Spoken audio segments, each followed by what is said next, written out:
Hello दोस्तों, कैसे हैं सब। मेरा नाम है हिमांशु और मैं स्वागत करता हूं आप सबका आपके अपने चैनल कॉमिक वर्ल्ड पर। तो चलिए दोस्तों, शुरू करते हैं मनोज कॉमिक्स में शेरबाज सीरीज की अगली कॉमिक्स, चेहरे का चक्कर। चेहरे का चक्कर, कथा एवं चित्रांकन राणा ब्रदर्स। एक महीने का अवकाश लेकर डॉक्टर रोमा शेरबाज से मिलने पक्षी विहार के लिए चल पड़ी। पूरी यात्रा में वह शेरबाज के निवास स्थल पक्षी विहार के बारे में ही सोचती रही। न जाने कैसी होगी वह जगह।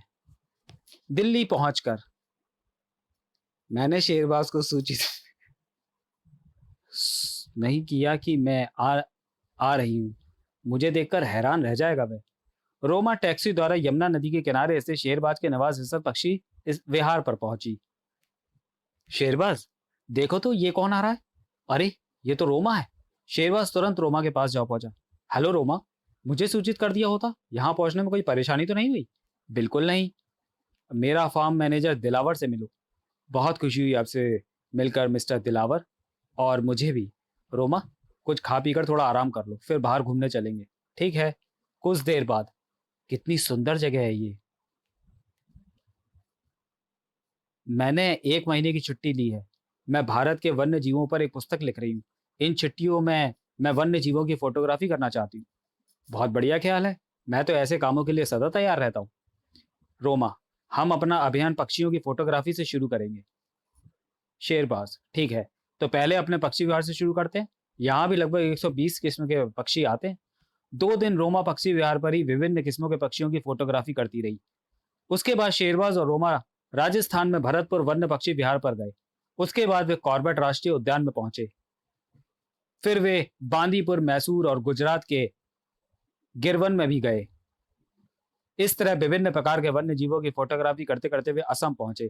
वहां मानस और काजीरंगा राष्ट्रीय उद्यान में उन्होंने वन्य जीवों के बहुत से चित्र लिए। रोमा, मुझे स्वप्न में भी आशा नहीं थी कि इतने थोड़े दिनों में मुझे इतने दुर्लभ चित्र लेने का मौका मिल सकेगा। शेरबाज, काफी मनोरंजक रहा हमारा अभियान। अब वापस दिल्ली चलते हैं। वापस लौटते हुए जैसे ही वे एक कस्बे के पास पहुंचे तो बड़े जोरों की वर्षा आ गई। रोमा, अरे, बहुत तेज बारिश है। शेरबाज, उस सामने वाली हवेली में चलते हैं। रोमा, यही ठीक रहेगा। दोनों उस हवेली में पहुंचते हैं। जैसे ही वे हवेली के अंदर पहुंचे, घर का नौकर रोमा को देखते ही खुशी से चीख पड़ा। अरे, शोभा बिटिया, आ गई तुम। फिर वह नौकर पलटकर भीतर एक दूसरे कमरे की तरफ दौड़ सा पड़ा। शोभा बिटिया आ गई, दीवान साहब, शोभा बिटिया आ गई। रोमा बड़े आश्चर्य से शेरबाज से बोली, ये क्या मामला है? शेरबाज भी आश्चर्यचकित था। मैं स्वयं हैरान हूं। कुछ ही क्षण बाद एक वृद्ध व्यक्ति, जिसे एक डॉक्टर संभाले हुए था, लड़खड़ा था, सब बाहर आया और रोमा को देखते ही खुशी से खिल उठा। शोभा बिटिया, तू आ गई। मैं जानता था तू जरूर आएगी। डॉक्टर, मेरी बेटी लौट आई। मैं जल्दी ही ठीक हो जाऊंगा। अब मुझे तुम्हारी दवाइयों की कोई जरूरत नहीं। इससे पहले कि रोमा और शेरबाज कुछ कह पाते, वह वृद्ध व्यक्ति अचानक बेहोश हो गया। अरे! फिर डॉक्टर ने शेरबाज की सहायता से उधर अंदर ले जाकर पलंग पर लिटा दिया। रोमा, इन्हें क्या हुआ डॉक्टर? डॉक्टर, शोभा शायद तुम्हारे लौट आने की खुशी को यह सहन नहीं कर पाए, लेकिन चिंता की कोई बात नहीं। डॉक्टर के इन शब्दों ने शेरबाज और रोमा की हैरानी को और अधिक बढ़ा दिया। इससे पहले कि वो कुछ कह पाते, डॉक्टर बोला, अरे हाँ शोभा, अब मुझे ये बताओ कि इतने दिन से तुम बिना किसी को बताए कहाँ चली गई थी? इस पर शेरबाज ने कहा, डॉक्टर, आप आप सबसे कोई धोखा हो रहा है। तब डॉक्टर बोलता है, धोखा? तब रोमा कहती है, हाँ डॉक्टर, आप सब लोग मुझे शोभा शोभा कह रहे हैं, जबकि मेरा नाम रोमा है और मैं भी आप ही की तरह एक डॉक्टर हूँ। आप लोगों को जरूर कोई गलतफहमी हो रही है। तब डॉक्टर बोलता है, क्यों मजाक कर रही हो रोमा शोभा, मैं तुम्हें पिछले 10 सालों से जानता हूँ। मेरी नजरें इतना बड़ा धोखा नहीं खा सकती। शेरबाज, क्षमा करना डॉक्टर, ये शोभा नहीं रोमा है, डॉक्टर रोमा। शेरबाज और रोमा के बार बार कहने पर भी डॉक्टर को यकीन ना हुआ। तब डॉक्टर ने कहा, ठीक है, अगर तुम शोभा नहीं हो तो तुम्हारे बाएं पांव पर चोट का एक गहरा निशान नहीं होना चाहिए। शेरबाज, रोमा, इन्हें अपना पांव दिखाओ, शायद तभी इन्हें विश्वास होगा। फिर रोमा ने अपने बाएं पैर से बूट उतारकर अपना पांव डॉक्टर को दिखाया। लो डॉक्टर, ये देखो। डॉक्टर, ओह, आप तो सचमुच शोभा नहीं है। उसके पांव पर तो चोट का एक गहरा निशान था। हे भगवान, ये सब क्या है? फिर वह रोमा के चेहरे को हैरानी से देखता हुआ कहता चला गया, बिल्कुल वही चेहरा, वही आंखें, वही पहनावा, कुछ भी भिन्न नहीं है। मेरे जीवन का सबसे विचित्र अनुभव है ये। इस पर शोभा बोलती है, क्या शोभा की शक्ल मुझसे सचमुच ही इतनी मिलती है? डॉक्टर, हाँ डॉक्टर रोमा, वरना किसी बेटी का बाप, घर का नौकर व फैमिली डॉक्टर कभी इतना बड़ा धोखा ऐसे ही नहीं खा सकते। शेरबाज, विचित्र संयोग है। फिर उस डॉक्टर ने अपना परिचय देते हुए बताया, मुझे डॉक्टर गांगुली कहते हैं और ये बेहोश व्यक्ति दीवान लखपत राय हैं। इनकी इकलौती बेटी शोभा 15 दिन से लापता है। इसी वजह से इन्हें गहरा सदमा पहुंचा और ये उसी दिन से अस्वस्थ हैं। रोमा, क्या मैं आपकी कोई मदद कर सकती हूँ? तब डॉक्टर बोलता है, देखिए डॉक्टर रोमा, आप स्वयं एक डॉक्टर हैं और एक डॉक्टर होने के नाते मैं आपसे निवेदन करता हूँ कि दीवान साहब को आपको शोभा समझने से जो खुशी मिली है, उसे एकदम छीन नहीं लेना चाहिए। अगर हो सके तो आप 2-4 दिन यहाँ रुक जाएँ। कुछ दिन बाद उनकी हालत और सुधरने पर हम उन्हें इस गलतफ़हमी के बारे में बता देंगे।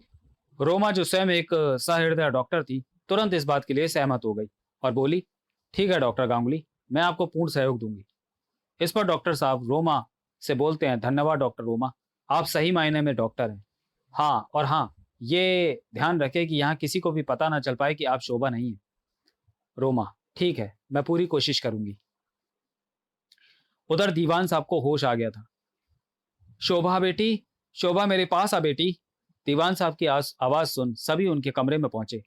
दीवान साहब, कैसी है बेटी? इतने दिन तू कहाँ रही? पगली, मुझे कम से कम फोन तो कर देती। दीवान साहब एक ही सांस में कितना कुछ कहते चले गए। मुझे पता है तू मुझसे नाराज थी, पर अब मैं तेरी बात मान लूंगा बेटी। मैं तुझे खुश देखना चाहता हूँ, पर तू भी वादा कर कि अब फिर मुझे छोड़कर नहीं जाएगी। इस पर रोमा बोलती है, आप निश्चिंत रहें डैडी, अब मैं आपको छोड़कर कहीं नहीं जाऊंगी। तब दीवान साहब डॉक्टर साहब से बोलते हैं, डॉक्टर गांगुली, शोभा बेटी आ गई है, अब मुझे कोई तकलीफ नहीं। तब डॉक्टर बोलता है, हाँ दीवान साहब, अब आप जल्दी ही स्वस्थ हो जाएंगे। लखपत राय को आश्वासन देने के बाद डॉक्टर गांगुली ने रोमा से विदा ली। मुझे पूरी आशा है कि आपके सहयोग से दीवान साहब जल्दी ही पूर्णतः स्वस्थ हो जाएंगे। अच्छा, अब मैं चलता हूँ। रोमा, आप कोई चिंता ना करें, मैं अपनी तरफ से पूरी कोशिश करूंगी। तभी नौकर बंसी ने आकर कहा, शोभा बिटिया, आपका कमरा साफ कर दिया है और इन साहब का सामान भी साथ वाले कमरे में रख दिया है। रोमा बोलती है, ठीक है बंसी काका। फिर शेरबाज और रोमा शोभा के कमरे में पहुंचे। अंदर दीवार पर टंगा एक बड़ा तैल चित्र देखकर दोनों चौंक पड़े। शेरबाज, सचमुच रोमा, ये तो बिल्कुल तुम्हारी तस्वीर लगती है। रोमा, मैं स्वयं भी हैरान हूं। शोभा ने सॉरी शोभा के कुछ और फोटोग्राफ्स देखने पर रोमा बोली, ये तो मेरी ही तस्वीरें लगती हैं। तब शेरबाज ने कहा, मेरे जीवन की ये सबसे आश्चर्यजनक घटना है। शेरबाज के दूसरे कमरे में चले जाने के बाद रोमा थोड़ा आराम करने के लिए जैसे ही पलंग पर लेटी, सिरहाने के नीचे उसे एक डायरी पड़ी दिखाई दी। वह शोभा की निजी डायरी थी। रोमा ने कुछ ही घंटों में पूरी डायरी पढ़ ली। फिर रोमा ने अगली सुबह डायरी से प्राप्त हुई सारी जानकारी शेरबाज को दी। डायरी से पता चला कि शोभा श्याम नगर के एक युवा चित्रकार दीपक से प्रेम करती थी, पर दीवान साहब और उसके छोटे भाई कर्नल धनराज शोभा की शादी साधारण परिवार और गैर जाति के उस चरित्र चित्रकार से नहीं करना चाहते थे। तब शेरबाज रोमा से कहता है, ठीक है, मैं श्याम नगर जाकर उस चित्रकार से मिलता हूँ, शायद वहां से कोई सूत्र हाथ लग जाए। फिर शेरबाज दीनापुर से लगभग 100 किलोमीटर दूर स्थित श्याम नगर में चित्रकार दीपक के पास पहुंचा। शेरबाज, आपके बनाए चित्र देखकर तबीयत खुश हो गई, सचमुच बहुत बड़े कलाकार हैं आप। चित्रकार, बस थोड़ा यूं ही दिल बहलाने का साधन बना रखा है। तभी शेरबाज को एक कोने में शोभा की एक आदम का तस्वीर नजर आई। शेरबाज, क्या ये चित्र दीनापुर के दीवान लखपत राय की लड़की का नहीं है? चित्रकार, दीपक, हाँ ठीक पहचाना आपने। एकाएक दीपक की आंखों में एक अजीब सी चमक उभर आई। शेरबाज के पूछने पर उसने बताया, शोभा और मैं एक दूसरे को बहुत चाहते थे। अंतिम बार वो मुझसे मिलने 9 मार्च को आई थी। उस दिन वह अपनी कार की बजाय बस द्वारा यहाँ आई थी और उसने मुझे बताया कि वो मेरे साथ कोर्ट मैरिज करना चाहती थी, क्योंकि उसके अंकल और डैडी उसकी शादी विदेश में रह रहे किसी रईस के साथ करना चाहते थे। तब शेरबाज उससे पूछता है, क्या आपको इस संबंध में जानकारी है कि वो पिछले 15 दिनों से लापता है? सुनकर एक फीकी सी मुस्कान दीपक के होठों पर फैल गई। ये सब झूठ है। मुझे पूरा यकीन है कि शोभा को उसकी इच्छा के विरुद्ध विदेश भेज दिया गया है और यह सारी योजना उसके अंकल धनराज की है। खैर, छोड़ो इन बातों को। तब शेरबाज फिर दीपक से पूछता है, लेकिन मिस्टर दीपक, 9 मार्च को जाते समय उसने आपसे क्या कहा था? उसके क्या इरादे थे? तब दीपक उसे बताता है, वह कोर्ट मैरिज की पूरी तैयारी कर चुकी थी। वह घर जाने के लिए भी तैयार नहीं थी। मेरे काफी मजबूर करने पर वह वापस घर लौटने के लिए तैयार हुई थी। मैं उसे बस में चढ़ाने जा रहा था कि रास्ते में उनके ही गार्डन का मैनेजर राघव मिल गया। फिर वह उसके साथ ही जीप में बैठकर दीनापुर वापस लौट गई। जाते हुए भी उसने मुझे पूरी तरह तैयार रहने के लिए कहा था। उसके बाद मुझे इसकी कोई खबर नहीं मिली। चित्रकार दीपक से जानकारी प्राप्त करने के बाद शेरबाज वापस दीनापुर की ओर चल पड़ा और रास्ते में वो अपनी जीप में सोचता है, अजीब मामला है। दीपक का ख्याल है कि शोभा को विदेश भेज दिया गया है, पर दीवान साहब की हालत कुछ और ही बताती है। तभी शेरबाज की जीप को दो तीन जोरदार झटके लगे तो उसकी विचार श्रृंखला भंग हो गई। फिर जीप रोककर उसने सड़क पर दूर तक नजर डाली। ओह, पानी के तेज भाव के कारण पूरी सड़क टूट चुकी है। लगता है रात दीनापुर में ही गुजारनी पड़ेगी। उधर उसी रात को रोमा को सोच रही होती है, आज तो लोगों से मिल मिलकर थक गई हूँ। कितनी हैरानी की बात है कि सब मुझे शोभा ही समझ रहे हैं, पर मुझे खुशी है कि दीवान साहब की हालत सुधर रही है। तभी बंसी काका ने आकर रोमा को बताया, कर्नल साहब बंबई से आ गए हैं और तुम्हें बुला रहे हैं। शोभा बिटिया, तुम चुप ही रहना, वे कुछ ज्यादा ही बोल बोल जाते हैं। तब रोमा कहती है, ठीक है बंसी काका। जैसे ही रोमा कर्नल धनराज के सामने पहुंची, नमस्ते अंकल। कर्नल धनराज, तुम बिना बताए कहाँ चली गई थी शोभा? जरूर उस चित्रकार के पास गई होगी। मैं तुम्हें पहले भी बता चुका हूं कि उस फटीचर चित्रकार को अपने दिमाग से निकाल दो, वरना वरना मुझसे बुरा कोई ना होगा। जानता हूं। तब सेठ लखपत राय बोलते हैं, धनराज बस भी करो, और शोभा बेटी तुम भी जाकर सो जाओ। तब कर्नल धनराज बोलता है, जानता हूं भाई साहब, ने तुम्हें ज्यादा ही सिर पर चढ़ा रख गया है, लेकिन अब भी तू नहीं मानी तो मैं इनका लिहाज भी नहीं करूंगा। तब रोमा अपने डैडी की बात सुनकर अच्छा डैडी कह के वहां से चली जाती है और अपने कमरे में जाके वहां पे सो जाती है।